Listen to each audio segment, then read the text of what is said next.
Shut up. The camera adds 10 pounds. So how many cameras are actually on you? You're always stuck in second gear. There is a little child inside this man. Yes, the doctors say if they remove it, he'll die. I'll be there for you when the rain starts to pour. I'll be there for you. On a scale from 1 to 10, 10 being the dumbest a person can look, you are definitely 19. 'Cause you're there for me too. Well, maybe you're going about this the wrong way. You know, I mean, think about it. Single white male, divorced 3 times, 2 illegitimate children. The personal ad writes itself. All right, I've got a leg, 3 breasts, and a wing. Well, how do you find clothes that fit? Oh, wait a minute. I used to get medical experiments done on me all the time. Finally an explanation. Oh, I'll be there for you. Because I'm in love with Monica. You're what? Look, that's right. I love her. I love her. I love you, Monica. I love you too, Chandler. 'Cause you're there for me too.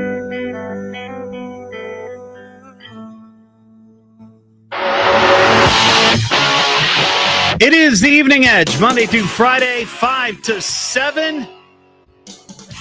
I don't know about you, but I was shocked. It was stunning. It was jarring when I got that notification that Matthew Perry passed away. Man, oh man. Without question, I mean, he was my favorite character from Friends.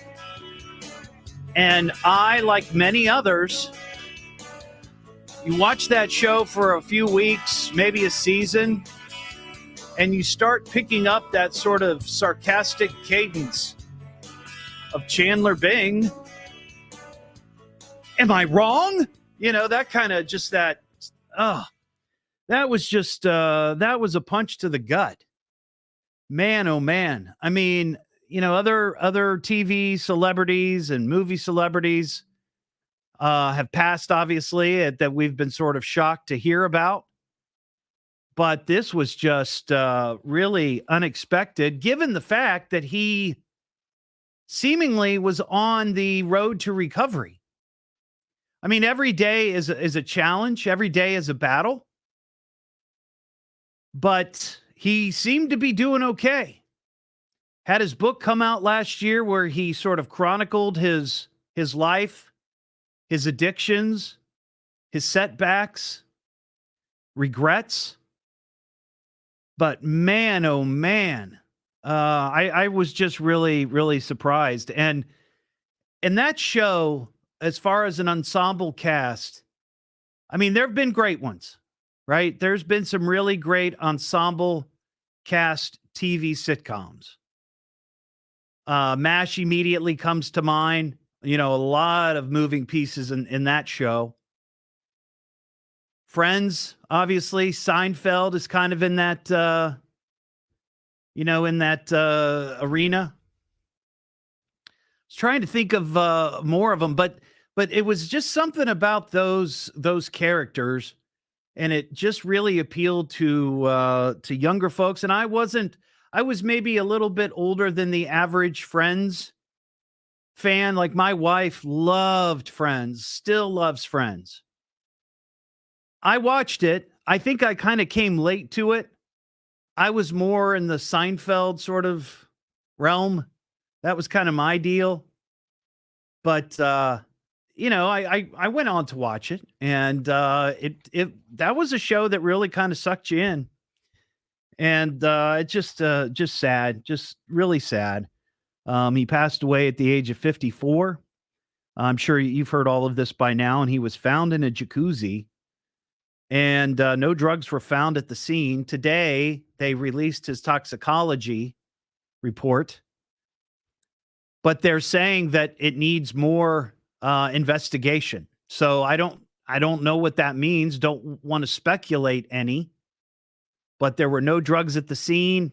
Doesn't mean they weren't in the system, but that's not what they're saying right now. So we'll just have to wait and see. And I guess this happened after he played pickleball for a couple of hours.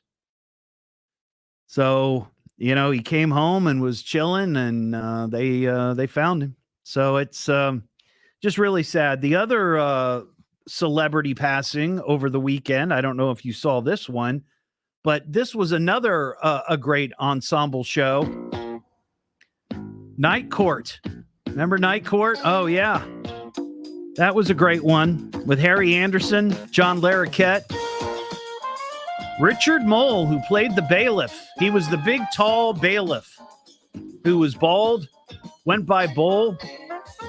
He passed away at the age of 80. Let's see. He made an appearance on Happy Days, also Laverne and Shirley and Mork and Mindy. Welcome Back, Kotter and the Rockford Files before being cast on Night Court, which ran from 1984 to 1992. I know they tried to bring it back recently. I don't know if it's been a success. I think I saw maybe 15 minutes of one episode.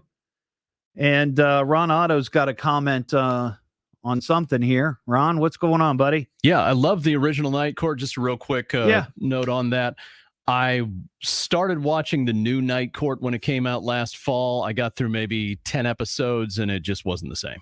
So that the woman that was playing the judge is the woman that was on Big Bang Theory. Yeah. Her name is her real name is escaping me, but she played Bernadette right on Big Bang, and she I think was her character was the daughter of Harry Anderson's character. Yes. Is that correct? Yes, that is right. So she came back and she took over his job as judge after his passing, because if I recall, I think he pass away during Night Court, like when they were filming it?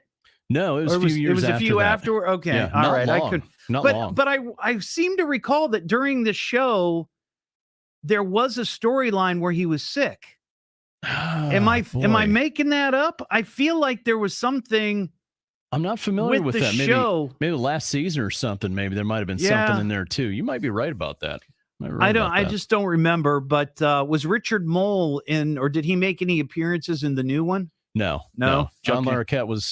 He came back and obviously a regular member of the cast, and he really, he liked coming back to see where this character would be 30 years later. But honestly, for me, I think the other characters surrounding those, you're talking about the judge and Dan Fielding, the other characters I really wasn't getting into. So right. That one didn't work out for me. Not as, Melissa Rauch. My friend Vern just sent me, yes. The actress is Melissa Rauch. Yes. Melissa Rauch.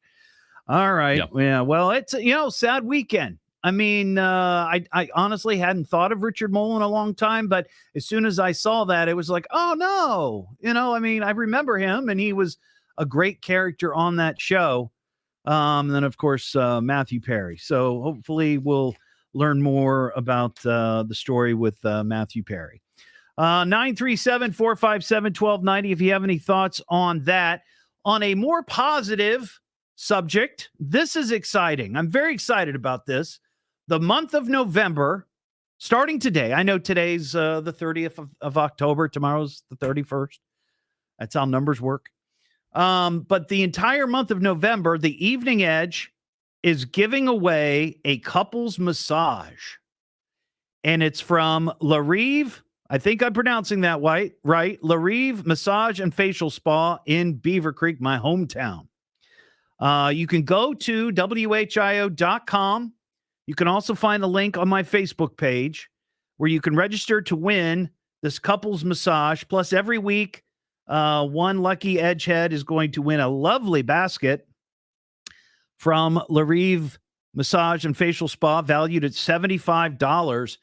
And this Friday from 5 to 6, when I get back from my remote at First Florist and come in and do the show, I will be getting a massage on the air, which I've only done once before. And it was a little ticklish, to be honest with you. I'm a bit ticklish when it comes to that sort of thing.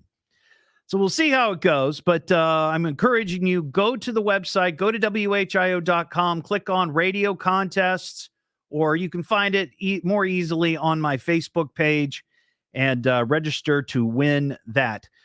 Coming up, we have got a couple of more cars into buildings. Yes, we are going to rechristen the name October Rectober because I'm not sure, but I think let's see, how many have we had?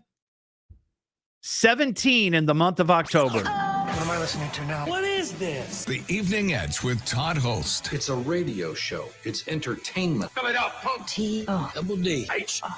double L. S-T. I can remember that. Locally grown, seriously funny. I'm puzzled by the whole thing. On WHIO.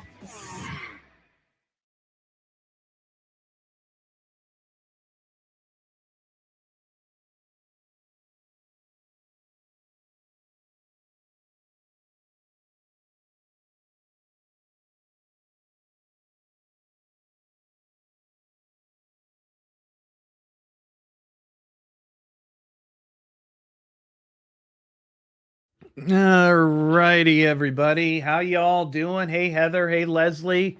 Leslie, thanks for coming out on Friday night. It was good to see you. Loved your bunny costume. I'd love to find a big size bunny costume like that. That would be great. Hey, Tim, what's happening? Hey, Matthew. Thank you for your comment. Hey, Josh, you're right. 100% Cheers is on that list of great ensemble shows for sure. Hey, Jeremy, how are you? Sorry. Didn't make you cry. Didn't mean to make you cry. Again? When was the first time I made you cry? Sorry. David, you're down in the big D, huh? All right. All right.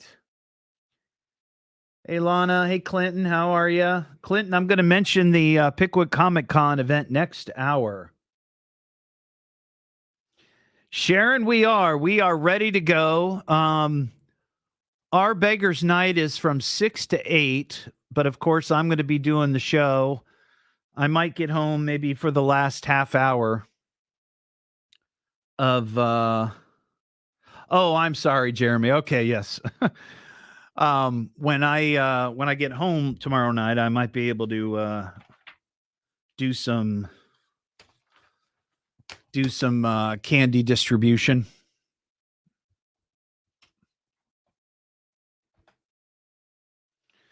But yeah, it should be fun.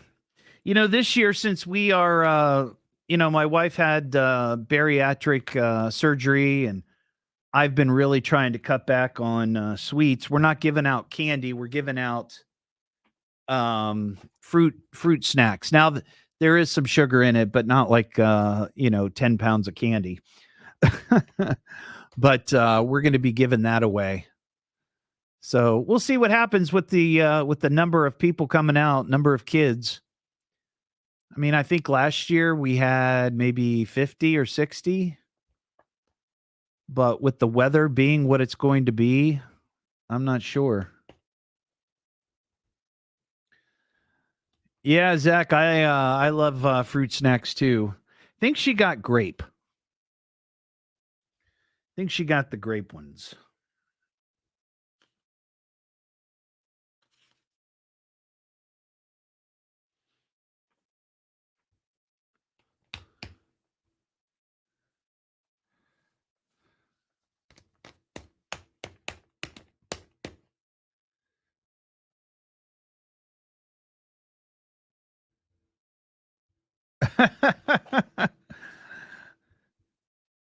Oh, yeah. Swedish fish are kind of fruity.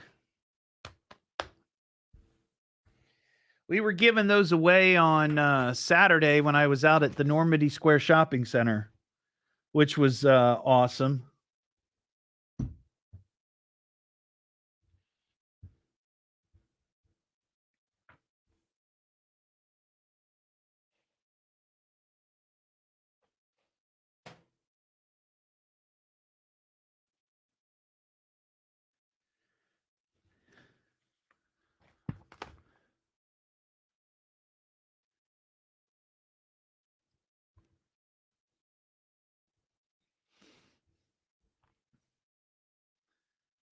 Yeah, I was just really, really shocked to hear about Matthew Perry, especially in the manner in which he passed. I mean, I hate to say it, but if we had heard that he had had a relapse and he OD'd or something like that, I mean, it would be shocking and it would be painful, but it might not be as unexpected. But to go through everything that he's gone through and trying to clean his life up and get better, to drown from potentially drowning.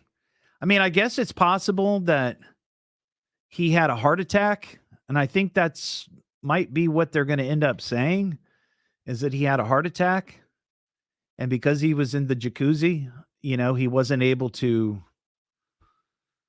he just probably keeled over right there in the water and drowned, but it might have been a heart attack that sort of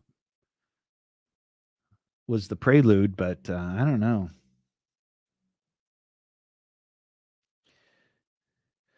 Well, Lana, that's certainly a possibility. I mean, to live the life that he has for, I think he's talked about, 2 or 3 decades of addiction, that is not good on your heart.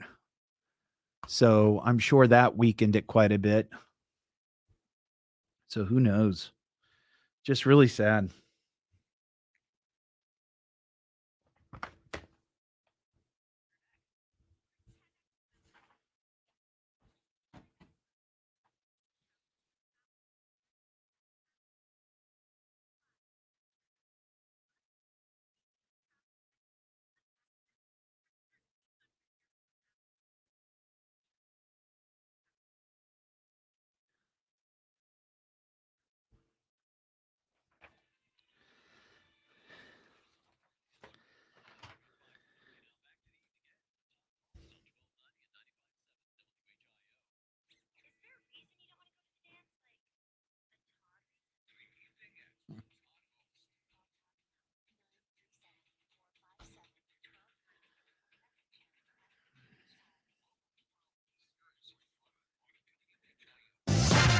Back here on the Evening Edge, Monday through Friday, 5 to 7. This Friday, I am going to be at First Florist and Greenhouses, 1306 North Troy Street. It is the first day, the kickoff, if you will, of their holiday open house. I will be there from 2 to 4. It starts at 2 o'clock, runs until 6 that evening. There's a design show at 3:30. But I'll be broadcasting live. You can come on out. The first 100 customers will get a lovely gift. You can tour the greenhouses, see all the poinsettias. And Saturday also, it starts at 9 a.m., goes until 3 in the afternoon. There's a couple of design shows that day. And Santa will be there beginning at 10:30. And you can get your picture taken with Santa. So join me this Friday, 2 to 4, First Florist and Greenhouses.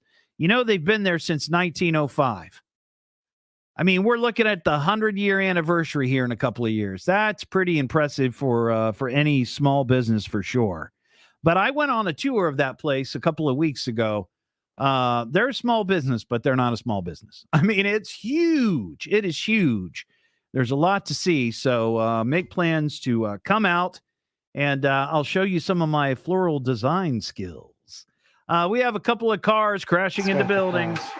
Your crashed car. In local news, a spectacular car crash. House car.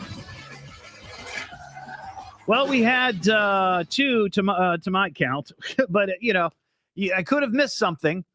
The first one happened Saturday morning. This was on Riverside Drive near East Helena Street. Photos captured by News Center 7 show a maroon Ford Focus crashed into the side of the building. One person was transported from the scene to Kettering Hospital. It's currently unknown if anyone was inside the building. This was, of course, the story was posted on Saturday morning. Happened around 10 a.m. I had a number of people send it to me, so thank you. I guess this house was hit once before, 2014. And then 132 happened late last night. Dayton police and medics were dispatched to the 100 block of Valley Street. Again, one person was transported to Miami Valley with non-life-threatening injuries. No one else was injured. The driver's been cited. It's unclear how much damage to the building was sustained, but it remains under investigation. So we've got, of course, this evening, right, left. And then tomorrow is the last day of the month. So a lot can happen when it comes to cars crashing into buildings. We are at 17 for the month. 17. So I am officially rechristening October 2023 as Rectober because we are out of control. And somebody posted a question I think is a really relevant idea. If Dayton holds the record for Ohio cities with the most cars into buildings. Now, I have not dug into this. I've not done the research. Candidly, probably not going to. However, this would be a really, really good project for like a statistics department at a local university. Maybe somebody could do a little research and find out and do the statistics as to which city in Ohio is the most reckless when it comes to cars crashing into buildings. I'm going to guess that Dayton is probably at the top of the list, but I could be wrong. We'll leave it to some university students to figure that out. It's the Evening Edge with Todd Hollst. Call Todd now, 937-457-1290, or message him at Evening Edge Todd. Locally grown, seriously funny on WHIO.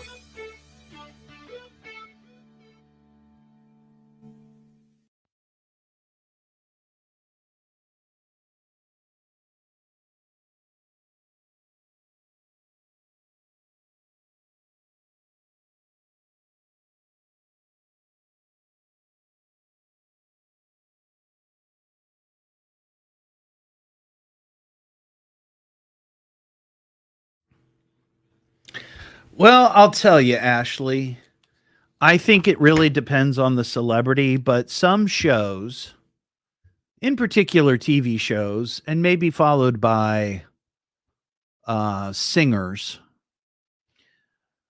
what they bring to their characters or what they bring musically to their fans quite often brings comfort. I mean, there was a level of comfort for people who would watch Friends on, what was it, Thursday nights? And,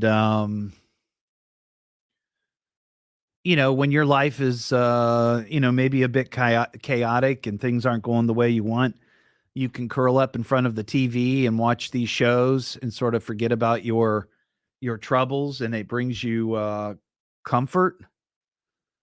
And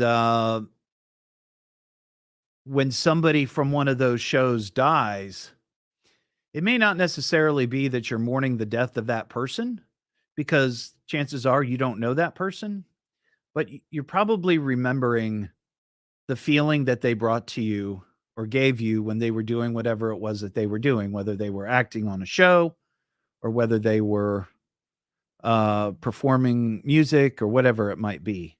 So that's why I think people mourn celebrities.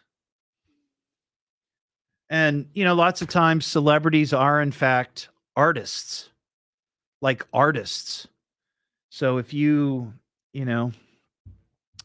love their music or you love the art that they create, art is what's considered art is something that somebody has an emotional response to. So I remember when Prince died, that was pretty tough, because I loved his music. I loved his creativity. And, I was sad. So I think that's why people mourn celebrities. It's not so much that they admire the celebrity life. It's just that, maybe they have great affection for how they felt when they were watching that particular artist or listening to their music or whatever it might be. I mean, I think of somebody like Tom Hanks, thank God he's still alive, but all the great movies that he's done that were touching and were meaningful, that's a big one. It's like Mr. Rogers dying or Pee Wee Herman dying. So that's just my take.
Sharon, you are absolutely correct. That's an excellent point.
Back here on the Evening Edge, Monday through Friday, 5 to 7.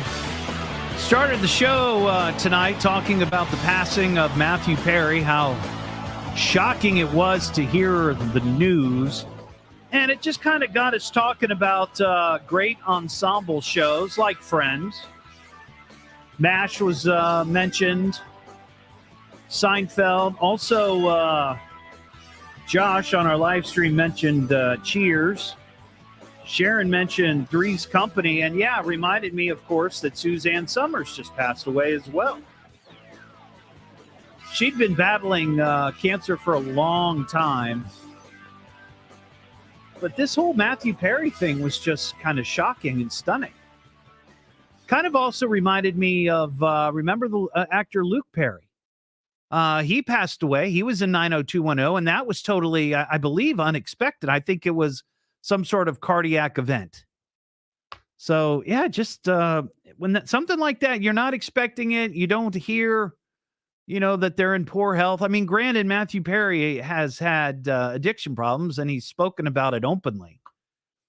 And I hate to say it, but if we had heard he'd OD'd or something like that, it would be terribly sad and unfortunate, but you might not be expected, or it might not be unexpected. But man, oh man, just like he drowned after maybe having a heart attack. I mean, who knows? 937-457-1290. We have a jerk alert. Jerk alert. Okay, who's the jerk? He's just being a jerk. Oh, shut up, jerk. Great big jerk. He's content to be a jerk. Big jerk. Jerk? This is a spectacular jerk. And it's going to lead us into a couple of damn it dog stories. But police in New York say an animal control officer who worked in a little town of Lindley apparently came across a stray dog earlier this summer. So this little dog, it was a Yorkshire Terrier. It was loose, had gotten loose somehow. But he came across this dog. Now, animal control officers, what you're supposed to do is you take the dog to the pound or a rescue or someplace like that until, and hopefully, the owners come forward, right? Well, that's not what this jerk did. Here's what he did. He sold the dog to another family in Ohio. So this guy must have taken this dog after finding it. In the paperwork, he said the dog died and then sold the dog to unsuspecting buyers in Ohio. And then, I guess, allegedly transported the dog from southern New York through Pennsylvania into Ohio. The dog's name is Hope. And for 5 months, the family thought that their dog, their sweet little terrier, Hope, had died. Well, something wasn't adding up with the folks there at the animal control office, and they started investigating his paperwork and saying that, hey, the dog died. They were able to trace the dog to Ohio. And this jerk of an animal control officer was arrested October 26th. They recovered the dog and brought it back to the family there in New York. And yeah, the Ohio family who bought the dog completely unaware that she was missing or that she might have been stolen. Because that's the other thing. They're not sure if the dog was stolen. He says he found the dog wandering like a stray, but who knows? He could have completely stolen the dog. And here's our damn it dog stories. A couple of them quick here. Damn it dog. Damn it dog. Well, there's a couple quick ones, and then we have a follow-up to the story about the oldest dog in the world dying.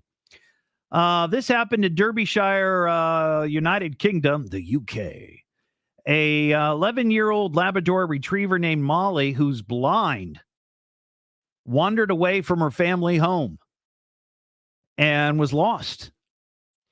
But apparently there is a nonprofit in the UK called Drone to Home, and they specialize in reuniting missing pets with their families. This family, and I'm not familiar with Derbyshire, UK. I don't know if the dog was out in the woods or out in a big pasture somewhere or wandering a neighborhood. Didn't really say in the story. But in my mind, I'm going to make believe that it's some sort of, it's like Nottingham Forest, right? And it's like where Robin Hood used to hang out. That's my guess. I don't know. But they called in this group and they brought the drones in, and it only took them 2 hours to find Molly. Crazy blind dog. But fortunately, she's home.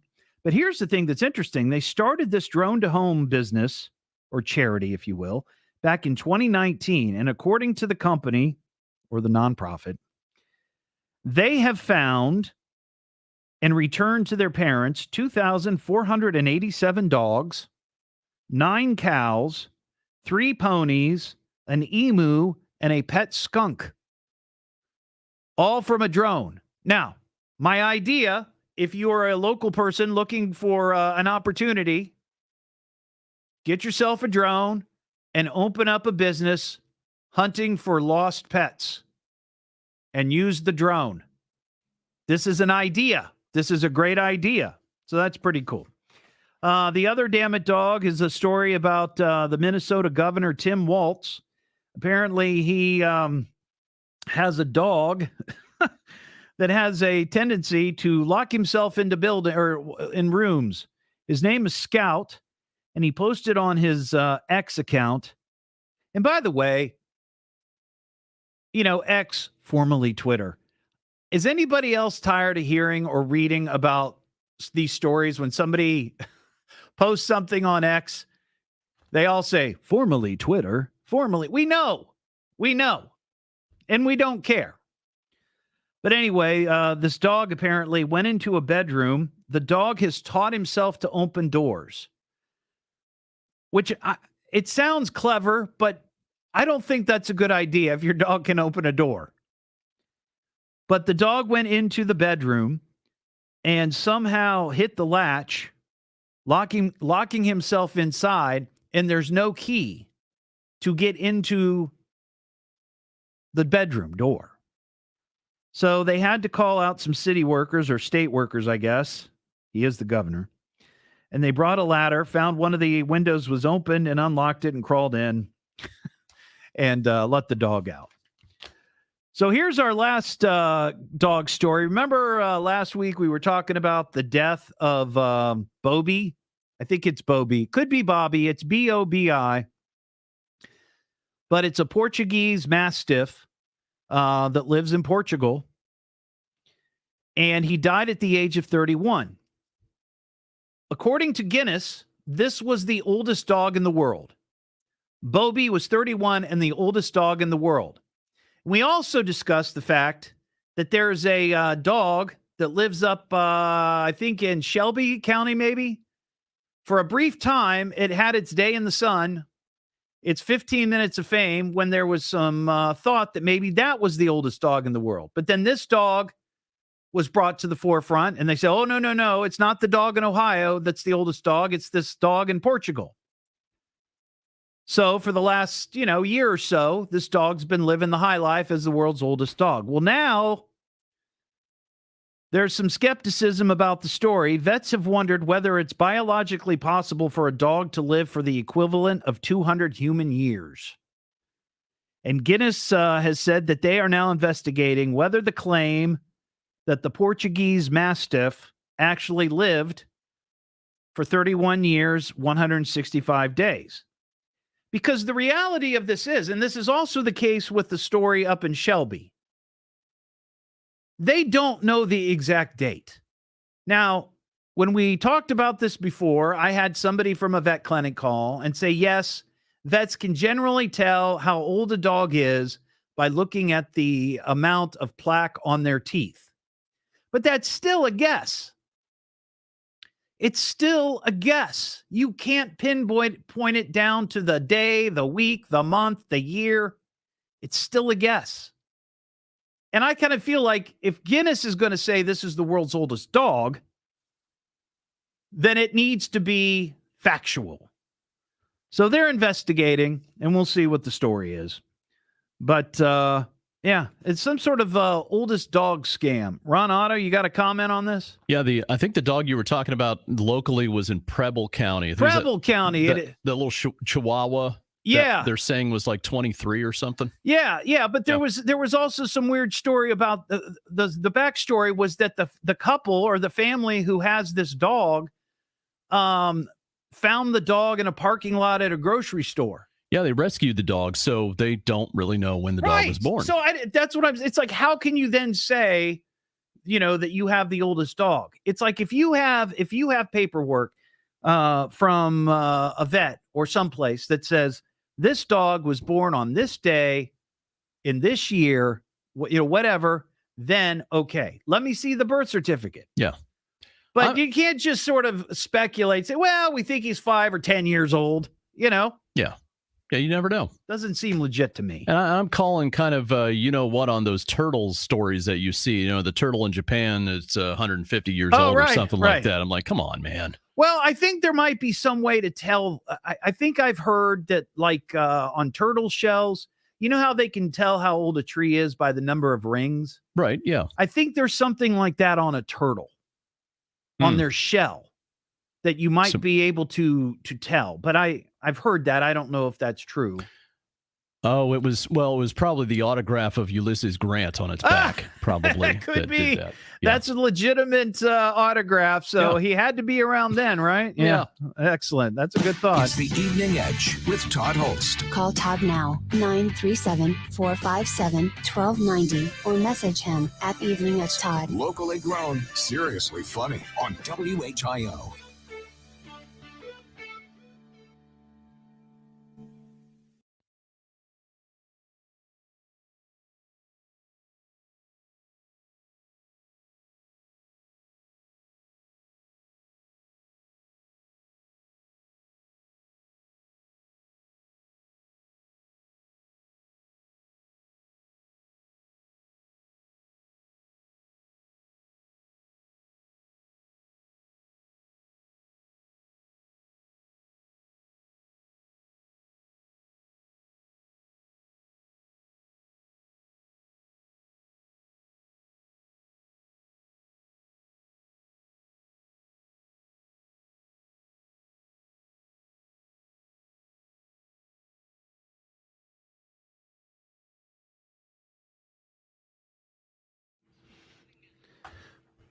Whenever I think of emu, I always think of that insurance company. Those stupid commercials. Who is that? Liberty Mutual.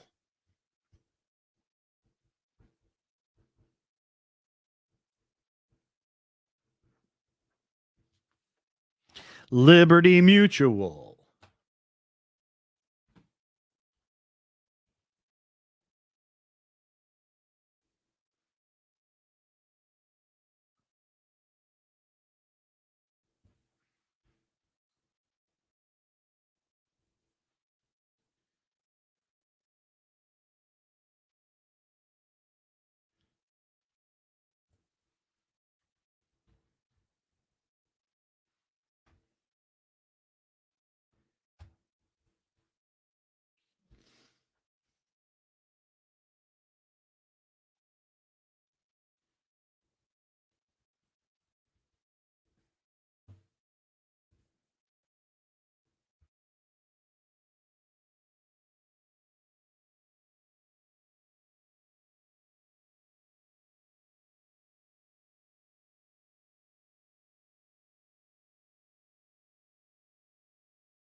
As God is my witness, I thought turkeys could fly.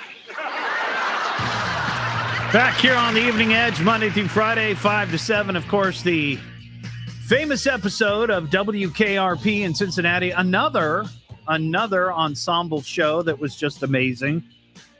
I play that because Friday, when I got home after the show, my wife surprised me with a lovely gift. The entire series on DVD. And I guess it's the version with the original music. Because when they showed the series on TV, they had the rights to all this popular music. But then later, they had to change it. They had to strip it out and put other music in because they didn't have the rights for the VHS and the DVD sales. So very cool. Very exciting. And of course, that's my favorite episode, the turkey drop, which I'd love to do again. I did that years ago when I worked at Z93. We had a helicopter. We dropped 93 foam turkeys out of the chopper. And there were prizes attached to the turkeys. I'd love to do that again. That would be a lot of fun. The Evening Edge turkey drop. How awesome would that be? We got some mail. Sit back down and shut your trap. It's time for mail call. Message for you, son. You should see a fan mail. You got a message. I got your letter. Amazing what you can accomplish by mail. Congratulations, Skippy. You've got mail. Just need to figure out where and how we can drop foam turkeys from the sky. They've kind of sort of reeled that in. You know, the FAA isn't so cool anymore about people dropping stuff from helicopters and planes. If you'd like to shoot me an email, eveningedgetodd@gmail.com, or you can hit me up on social media, Facebook, Instagram, and TikTok at Evening Edge Todd. Hey, Todd, a few weeks ago, you were talking about schools having students sell stuff. Yeah, I remember that. Yep. My friend's daughter is selling something for her dance school I've never heard of students selling before. Texas Roadhouse rolls. They're selling rolls. Now, remember we were talking about schools selling mattresses. That's kind of odd. We've all heard magazine sales, which I don't know that they do that anymore, or flowers, Christmas trees, wreaths, tins of popcorn, but never Texas Roadhouse rolls. Apparently, they're selling them for $8 a dozen, and for $2, you can get a pint of cinnamon butter. Keep up the good work. We love your show, Tiffany in Monroe. And I guess this dance school is in Monroe. Well, there you go. I guess you can buy rolls and butter now from students. I guess in this case, the dance store. I'll tell you what, $2 for a pint of cinnamon butter, I would pay that. Oh yeah.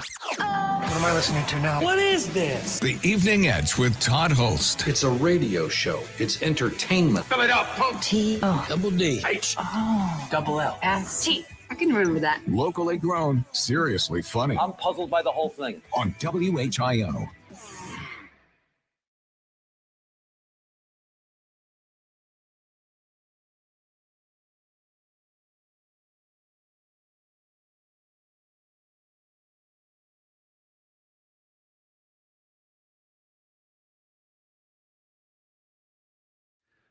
I do too, Michael, but isn't that an odd thing for people to sell, for kids to sell?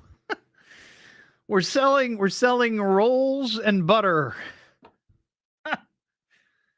And I guess you get them frozen, which makes sense, right?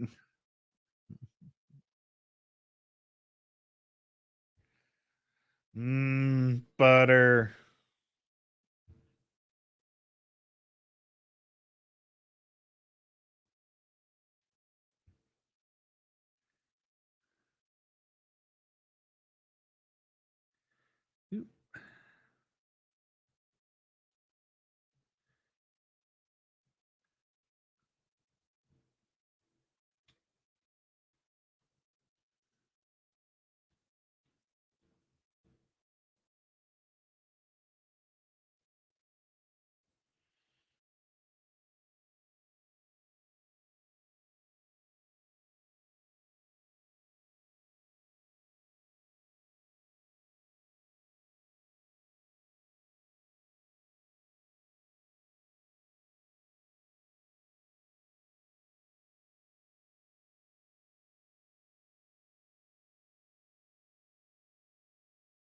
Hi, my name is Bob, and I approve this message.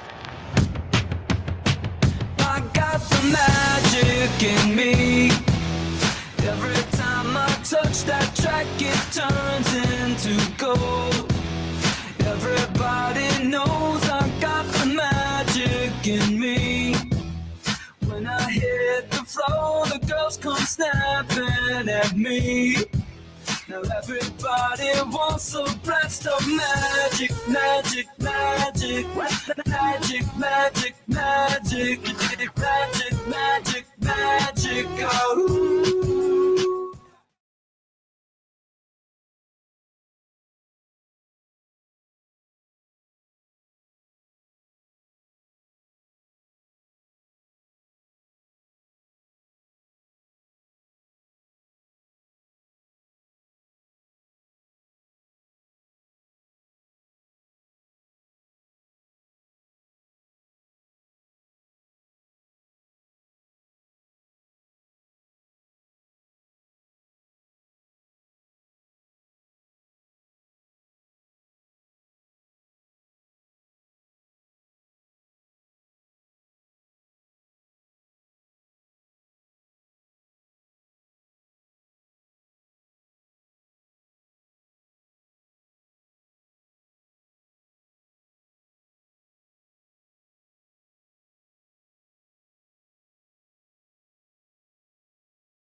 It is the Evening Edge, Monday through Friday, 5 to 7. Coming up this hour, we're going to give away an Evening Edge Coolie to keep your beverage crisp and cool.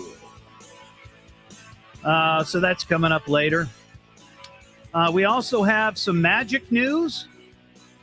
That's kind of new. And last Friday, or this past Friday, we were talking about a donation to a Goodwill that caught some attention. Had to do with a, as they called it, a marital aid. Yeah, it's kind of gross. But now we have another story about a bad Goodwill donation. So we're going to talk about that. But first, Ron, you down there? Yeah. I'm here. All right. So in the last segment, I mentioned that my wife got the DVD, the complete series of WKRP in Cincinnati. I've wanted it for a long time. And for years, it's been, we saw it on Amazon and it was like $130 or something like that. She got a really good deal on it for like $35. So she was like, oh, I got to get that for Todd. And one of my dreams is to recreate the turkey drop, the famous turkey drop from WKRP. Mm-hmm. Yeah. And I mentioned that I did this years ago when I worked at another radio station. We dropped these foam turkeys out of a helicopter. The FAA was not as particular, maybe at the time. You could get away with dropping stuff like that out of the air. Okay. You can't really do that anymore. Plus, people are very litigious. And, you'll end up getting sued. Yeah. So I'm like, how do I do this? How do I recreate this? Well, I just got an email and I want to get your take on this because you're a radio guy. You love WKRP in Cincinnati. I think you would have a good thought on this from a listener by the name of Christy Lee. Just a thought, instead of dropping fake turkeys from an airplane, they rent a Let me start that again. They rent a dunk tank, have a gathering of some sort, and anyone that can dunk you gets a free turkey. Ooh. So I would be the turkey, and you would be dropping me into, I assume water, right? It might be a little chilly. Or you could be dunked into turkey gravy. Gravy. Mm-hmm. Yeah, that's a great idea. Though, how do we come up with a 50-gallon tank of gravy? Well, yeah, there's that. That's one thing that we would have to figure out. But I love that idea. But see, here's the thing. I still like the idea of foam turkeys falling out of the sky with prizes attached to them. It's just, I think it would be fun and people would be looking up and they'd be like, oh, look, it's Yeah, you could, or, this is America. Why not have both? Right. Well, there you go. There you go. You can win some prizes with the turkey drop or dunk Todd and dunk the turkey. And you know what? I could even wear a turkey outfit. You could. I would completely do that. Yeah. Yeah, I would. Now, before that, I would rent out a hall for that. I wouldn't want to do that outside. Oh, so okay. So do it. Around Thanksgiving, it gets a little chilly around here. Right. Yeah. Interesting. Now, this, or maybe we could do it in a tent and have big heaters. You could, well, yeah. Just be safe with the heaters. You don't want to light the tent on fire. Or keep. Just saying. Put a bunch of hot plates underneath the gravy and keep it simmering. Keep it at a low simmer. Every time I drop in, it's like, oh, it feels so good. Oh, yeah. Todd, get out of the gravy. Quit drinking the gravy. Yeah. You weirdo. All right. Well, it's certainly not something that I can do this year because it just takes too long to put something like that together. And Turkey Day is just here in a couple of weeks. My wife reminded me of it last night. Yeah. So maybe next year. Maybe next year that's something to work towards.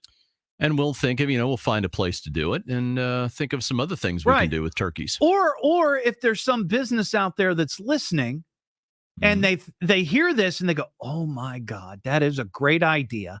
I will pay for the dunk tank and I will pay for the foam turkeys.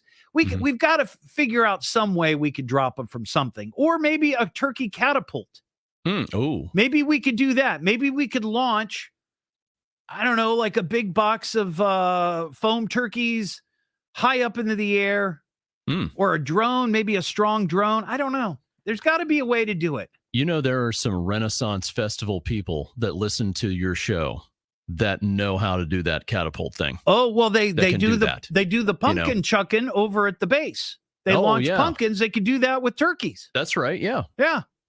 No, there's just a lot an of good idea. stuff out there. That's right. Well, Bob on the live stream just said a tall building.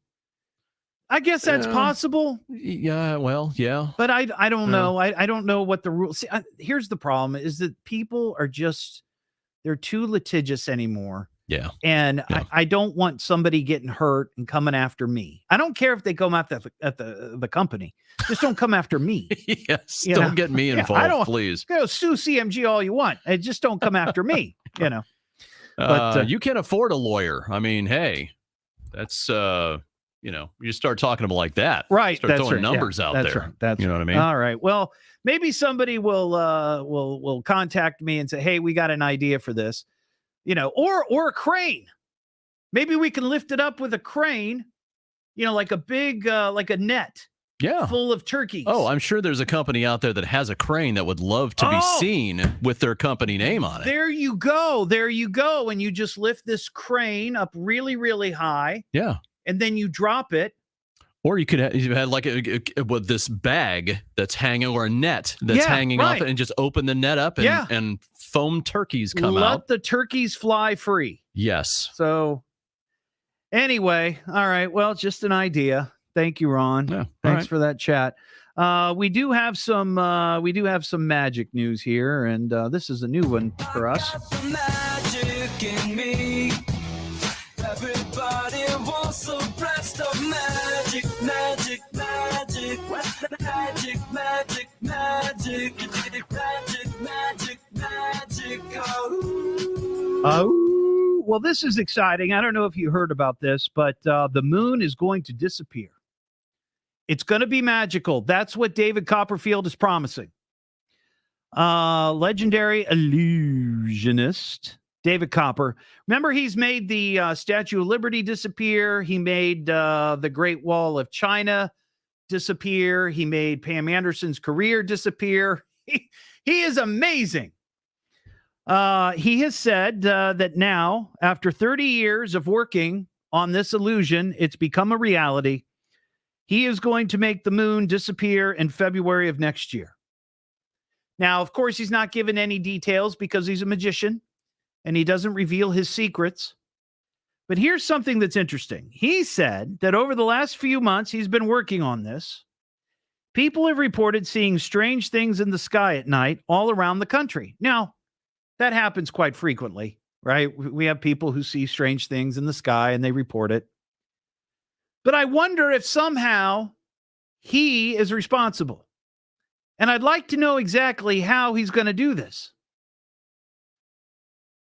How is he going to make the moon disappear? And he's saying that you can go see it for yourself. He's teamed up with a nonprofit. And I'll find the link. But they're going to give away the opportunity for people to come see it in real time.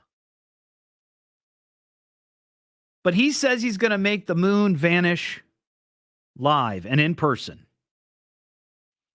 So it'll be interesting. He says he's going to reveal more as we get closer to February on his social media. So now might be the time to follow David Copperfield, see how he's going to make the moon disappear. And I was thinking, well, how could he do this? Could he shine some sort of big, powerful light, towards the moon and black it out? Could that happen? And if that does happen, what sort of problems will it create? Like Y2K, something like that. The end of the world occurred because a magician decided to make the moon disappear. Chuck and Vandalia, what's up, Chuck? How you doing, buddy? I'm good. What's happening, man? I got an idea for your turkey drop. Okay, let's hear it. Remember back in grade school when they had us trace out our hand and then make a turkey out of the drawing we made? Yeah. Well, you do that, and you write on there different prizes, whatever prizes you're going to give away. Uh-huh. Put them all, make you, I don't know, a couple hundred copies of it. Put it in a box, put it in a crane, drop it off, let them fly down. Well, we could do that, but there's actually foam turkeys. I have one on my desk. It's like a spongy foam turkey that looks pretty cool, and you just sort of staple like a prize or a card that says what the person won when they pick it up, right? So we would actually use real, not real turkeys, but real foam turkeys. So I wouldn't have to do the hand tracing thing, though. I appreciate that, and I like the idea of the crane. So maybe we can get somebody to donate a crane, and then somebody buy the turkeys. I can come up with the prizes, but as I've said before many times, we don't have a budget for this show. So anything we do fun like that, somebody's going to have to foot the bill. What am I listening to now? What is this? The Evening Edge with Todd Hollst. It's a radio show. It's entertainment. Fill it up. Double D.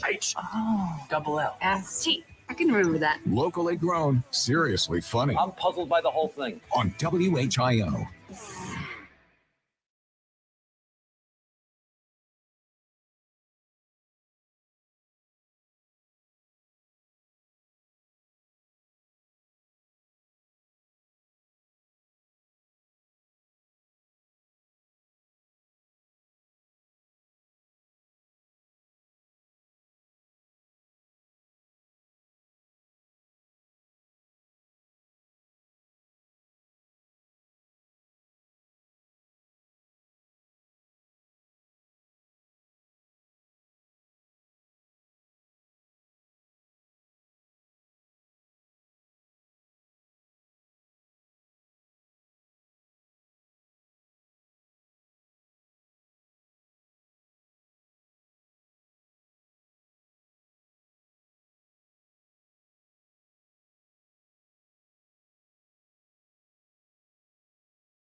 As God is my witness, I thought turkeys could fly.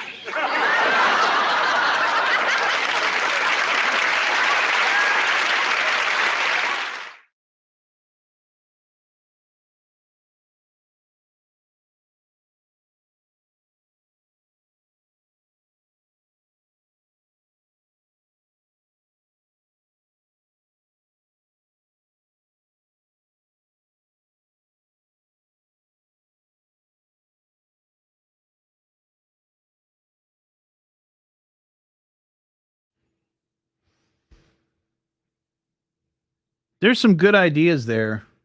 Maybe just a big crane.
Back here on the Evening Edge, Monday through Friday, 5 to 7. This Sunday up in Troy at the Piqua Center there on East Ash Street. It's the Piqua Comic Con, Comics, Toys, and Art. It's going on from 10 to 4. I told some folks up there that I would give it a shout out. So there you go. Vendors from all over the area, guests to be announced. And you can get more on their Facebook page. You can also find more on my Facebook page. I just put a link up there if you are up in that area and you want to go check out some fun toys, comics, and art and all that good stuff. It's happening Sunday, 10 to 4. 937-457-1290. We got Gary in New Carlisle. What's up, Gary? Hey, Todd, an environmentally very friendly turkey drop for you. Okay. You take a local turkey farm, and I'm sure they'd be glad to give you 55, 60-gallon bag of turkey feathers, and you put your prizes on whatever, how many feathers of those, put them up in the old crane and let them float down, and you don't have to pollute the environment with any styrofoam. Well, it's not styrofoam. These are foam like sponges. They're like they're multicolored. They look like turkeys. They have, in fact, my wife just sent me the picture of the turkey that I have in my studio, which is one of the turkeys. What's it made of? It's made of like foam, like sponge foam. So oil byproduct. I don't know. Look, they just look like turkeys, and they've already been made. So I'm not. It's not polluting. They're Oh my Lord! It's just it's a foam turkey. It's a foam turkey. Anyway, I like this idea. I like this idea of getting a crane, and I also like the dunk tank full of turkey gravy. And I will be in a turkey outfit, maybe a turkey bathing suit, right? A full figured turkey bathing suit, and we can do the turkey drop. You can drop me in the tank, and you can maybe win some. I don't know. I think it's got legs, so to speak. What am I listening to now? What is this? The Evening Edge with Todd Hollst. It's a radio show. It's entertainment. Spell it out, folks. Double D. H. Double L. S-T. I can remember that. Locally grown, seriously funny. I'm puzzled by the whole thing. On WHIO.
All righty.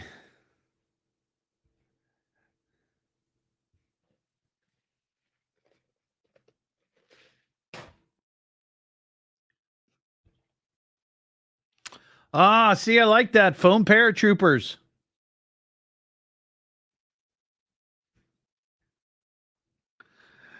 Heather, that is hysterical.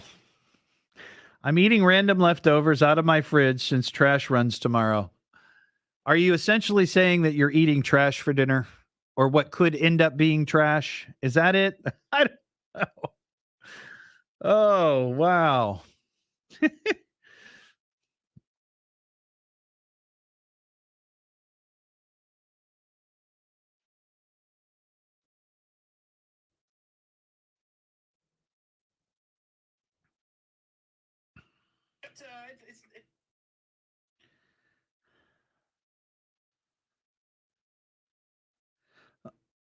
Tammy suggests tying the foam turkeys to balloons with helium and prizes attached with in how to collect. Now, see, that would get me in trouble.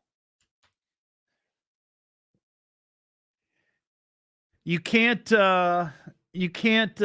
release helium balloons anymore. First of all, there's a helium shortage. And you know, then the balloons land in streams and fields and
hmm.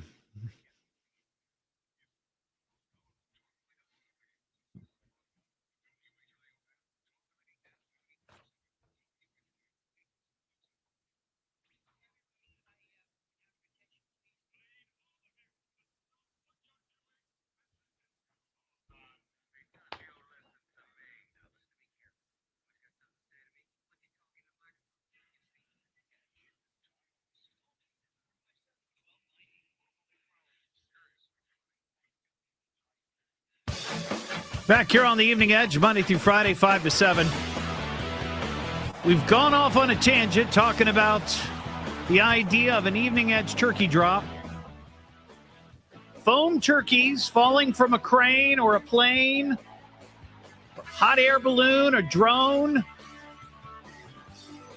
Pam on the live stream suggests shooting foam turkeys out of cannons like they do pumpkins.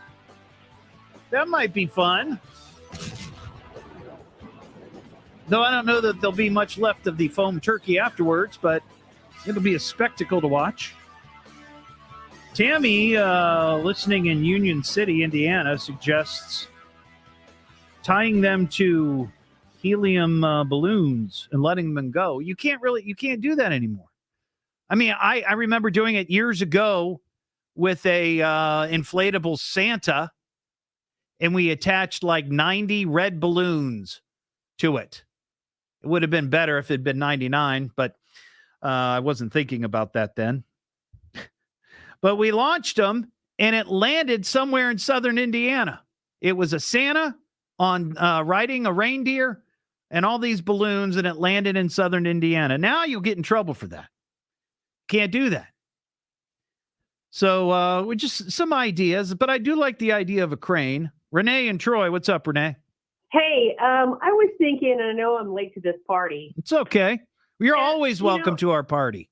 Well, thank you. I'm no program director, but I just thought, how great would it be if you were in a turkey suit and you jumped out of that helicopter Hell over no. Cincinnati? No. Well, why? No, just a little parachute. No. Fly. Renee, I am not going to jump out of a plane. That is, Come on. no. That's the stunt of the No. decade. No. That is not the stunt of a decade. Yes, now, it is. Now, I am willing to get into a dunking booth dressed as a turkey and let people dunk me into a giant vat of gravy. I'm willing to do that, but I'm not jumping out of a plane. Okay, well, you're lucky I'm not your program director, because I'd have you in a plane, in a turkey suit, with a parachute, jumping out over Cincinnati. And Renee, I would have you in HR. I would take you to HR and say, this crazy woman is trying to make me jump out of a plane.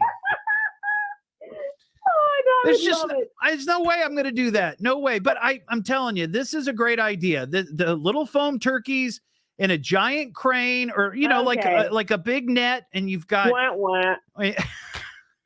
I love your little foam turkeys, but my idea was better, and you know it. Are you trying to kill me? Is that the problem here, Renee? Are you trying to take me out? I said put a parachute on. Yes, but parachutes are only so strong. Well, you're not that big. Oh, I'm big. Let me tell you something. Look. Well, okay, good. You look great in a turkey suit then.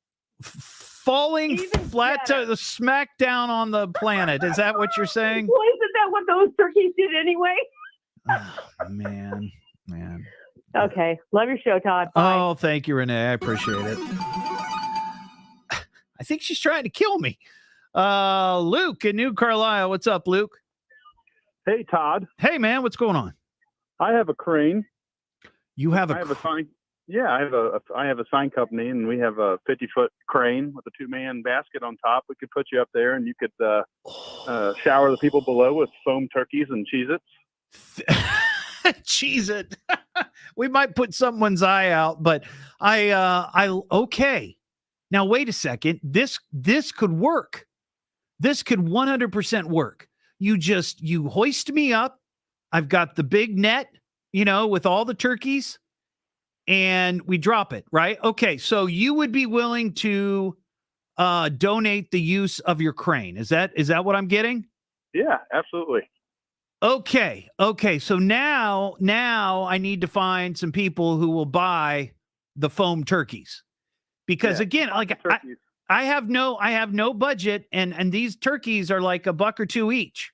Now I would want a couple hundred or so. So we'll have to figure that out. I know some people with some deep pockets.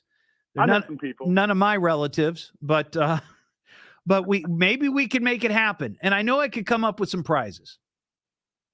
Absolutely. No, all right. Now, Luke, hang on the line. I'm going to have my producer Donut get your phone number, And I will be in contact with you. I don't know if I'm going to make it happen, but look, I can certainly try. I could certainly try. So hang on the line. We'll get your details, and we'll try to put something together. All right. Now, see, this is what I'm talking about. I have the best listeners on the planet. The best listeners, except for Renee, who wanted me to fall to my death in a turkey suit. Not going to do it. But I like that idea. I'll go up in a crane wearing a turkey suit, 100%. But I ain't jumping. But I love this idea. I just need somebody who would be willing to sponsor and buy the turkeys. And everybody would get to take the turkey home, right? It'd be like a little souvenir, a little evening edge souvenir.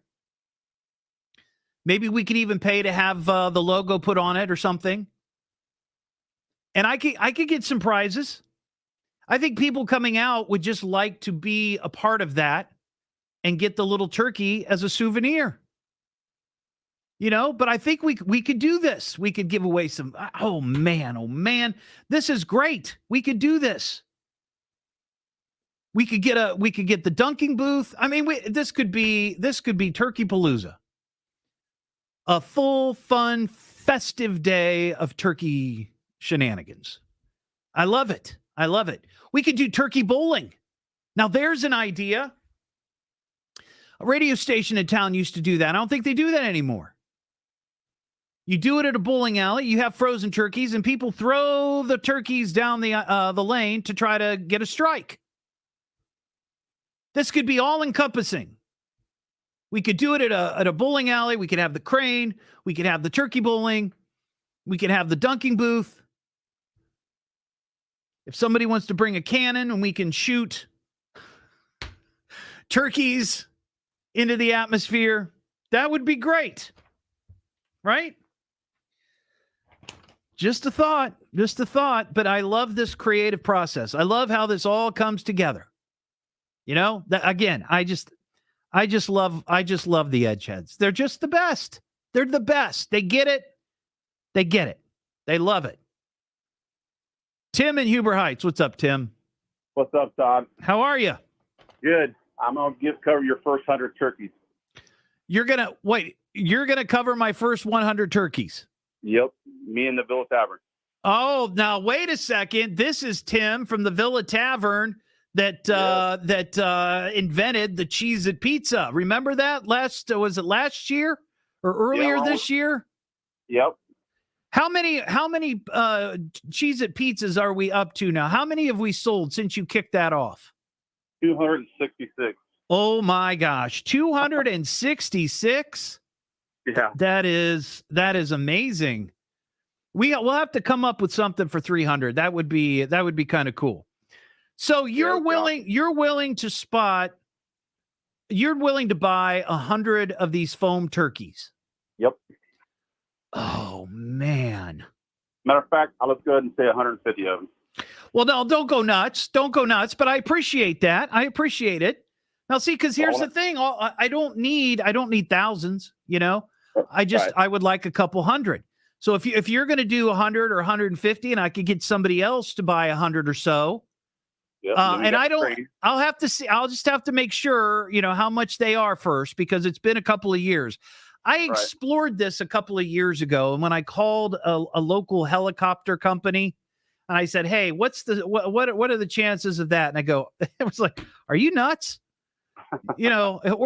We can't drop turkeys or foam turkeys or anything out of it." I'm like, okay, well, thanks for your time, but I have to find out exactly how much the turkeys are before you commit to anything, because I don't want to put I'm pretty confident we're in either way, but I want to start off with that at least. Okay. All right. Well, I know how to contact you. I will be in touch, and maybe we can get some more. Maybe we get somebody else to call in and say, "Hey, I'll buy this," or we'll just make it a community project. I need to start my own 501c3. There you go. The Evening Edge Charity Fund. All right, Tim. I appreciate it, buddy. Thank you. So there you go. I mean, again, just the best. We can make it happen. Whew. Man, oh man, yeah. This could be huge, and maybe we could make this happen before Thanksgiving. I thought that this is going to take a long time to put together, but it sounds like we could conceivably do this in just a matter of weeks. But we'll see. On Friday, we had a story about a Goodwill in the UK. And they had to issue a warning, I guess. I guess a warning would be right, where they issued a statement asking people not to donate their old sex toys to this Goodwill. Apparently, they had a couple of incidents of people donating their old, worn out, used, and they said, stop doing that. Stop doing that. And we did have one guy call and said, well, this could be what could have happened is that somebody, went through their wife's closet and was just getting rid of a bunch of stuff and donating it, didn't realize that it was hidden somewhere. I guess that's possible. But this story comes from Janesville, Wisconsin. An employee at the Goodwill made a troubling discovery when they were going through routine inventory on Friday. The employee was going through a box of recently donated items when they discovered an explosive device and ammunition. They called 911. Bomb squad went to the thrift store. They evacuated the building. They evacuated the surrounding areas. And apparently somebody had donated. And the assumption is that they think it was accidental. They don't think it was intentional. But it was what they call a bomblet. A bomblet. Not a riblet, but a bomblet. Not an omelet, but a bomblet. It's part of a cluster bomb that contains a large number of sub-munitions that deploy and explode as the bomb strikes its target. Now, why would somebody have that at their house? I guess it's possible maybe they were trying to blow up the Goodwill. But the police, they don't think it was intentional. And they're trying to locate the person who dropped it off at the Goodwill. So don't drop off your used sex toys, and don't drop off any bombs. That should be you shouldn't have to put that on the guidelines, but here we are. What am I listening to now? What is this? The Evening Edge with Todd Hollst. It's a radio show. It's entertainment. Fill it up. T. Double D. H. Double L. S. T. I can remember that. Locally grown, seriously funny. I'm puzzled by the whole thing. On WHIO.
You know, Captain Scurvy, that's funny. When I was trying to get a job at a station out in San Francisco as a morning show producer, I bought an inflatable woman, a sex doll at one of the shops in downtown Dayton, and I bought two large boxes that were sort of rectangular in shape, you know, and I taped them together, and I inflated the woman. I put edible panties on her, and I taped my resume to her forehead, put it in the box, and mailed it off to the morning show. And clearly I didn't get the job, but they absolutely loved it, and probably turned it into a morning show bit, but I didn't get the gig. But that was probably one of the most expensive attempts at trying to get a job that I've ever made, because the doll was probably, and this would have been like 92 or something, 91, 92. You know, it's like $20-$30 or something. That was a lot of money. But it was a great story.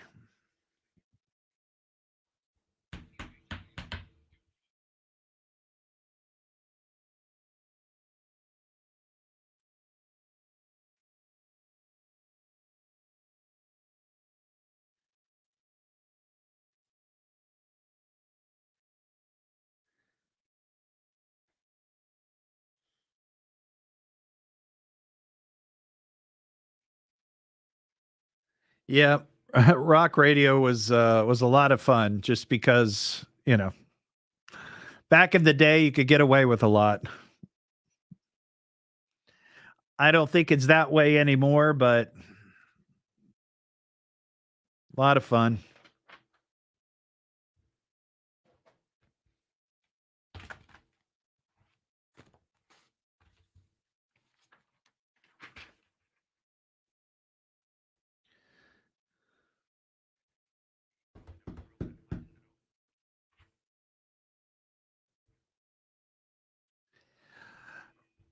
Ron, we've talked about that, and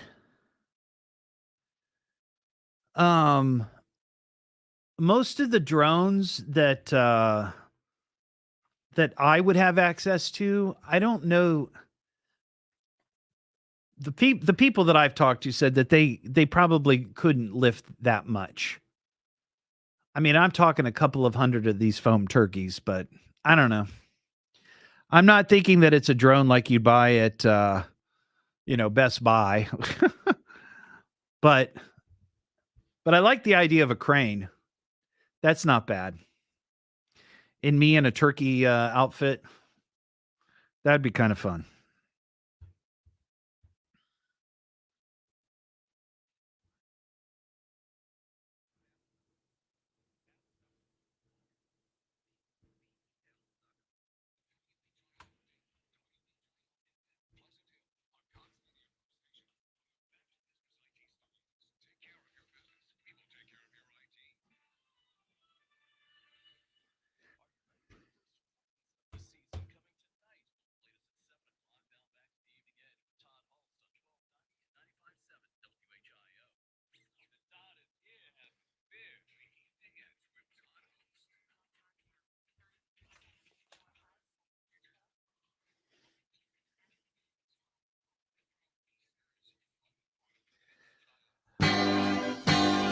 Well, I promised it a little bit earlier. Now's your chance. If you would like to win an Evening Edge Coolie, be the fifth caller right now, 937-457-1290, and we will hook you up with your very own Evening Edge Coolie. I was going to do it earlier, and I just, all this turkey talks made me slip my mind, but now's your chance to call in and win that Coolie. Caller 5. All right. Thanks for listening tonight. We'll be back tomorrow just after 5 o'clock. And I am going to work on this turkey drop idea I think we can make it happen before the holiday. We got somebody donating the cranes, and we get some people donating or buying the turkeys. I'll give you shout outs and sponsorship on this radio show. I mean, after all, I'm also the promotions manager, so I can do it. Have a great night. Don't forget, you can get the podcast at eveningedgetodd.com and all your favorite podcast platforms. Have a terrific Monday night. We'll see you tomorrow.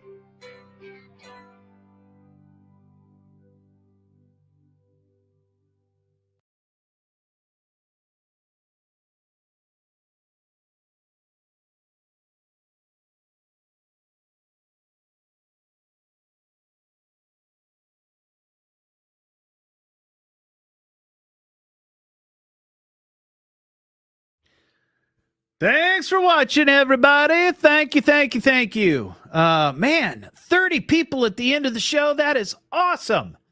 Thank you so much for hanging in there and watching. I know there was some tech problems with, I think, YouTube and the, Twitch. But thanks for hanging in and watching the show. And, of course, we'll be back tomorrow. Love you guys. Be safe tonight.